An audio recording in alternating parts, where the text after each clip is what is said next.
What does appropriation modernization look like? Stick around and we're going to talk about that tonight.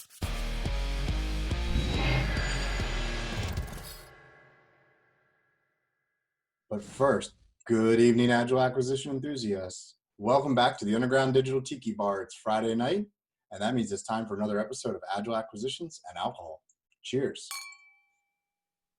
Well, welcome back to part 3 in the 3-part series on color of money. In the first episode, we talked about the different types of color of money, laid a little fundamental groundwork. In the second episode, we talked about some of the challenges that are caused by having different appropriations and the appropriation process itself. And this episode, we're going to get down to what does innovation in appropriation look like. So, appropriation modernization efforts have been underway for some time. The DIBS swamp study made several recommendations and identified some of the challenges, and I'll post a link to that below and you can check it out for yourself. But this year, Ellen Lord, who runs A&S, has issued a memorandum for improving the acquisition processes for software and IT, and has announced that there's going to be modern appropriation pilots underway.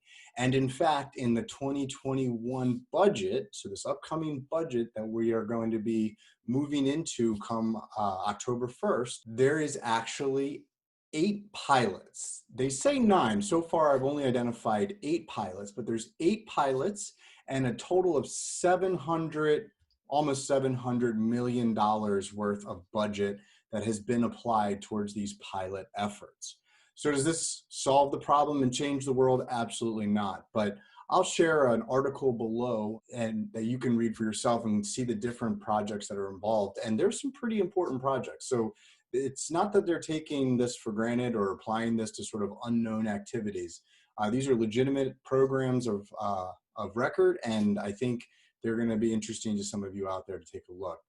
So what does it mean that they're going to do a pilot? Well, it means that the money, it's technically classified under RDT&E, Research Development Test and Evaluation dollars, but it's being treated as colorless money. So that means it's not going to have the limitations for appropriation or the types of, or timelines for appropriations, or the types of constraints that normally RDT&E would have, or O&M for that matter.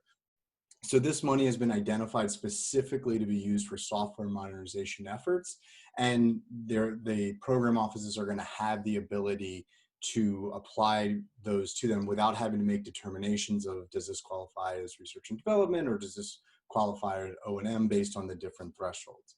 This can be hugely advantageous to those program offices and also for companies that want to get involved in those programs and don't want to have to get caught up in the budget and appropriation challenges that normally surround those sort of opportunities. Outside of the specific items that are being implemented this year, of course, the concept is that the implementation process will be analyzed, and then hopefully what we'll see in the 2022 budget is an expansion of this capability.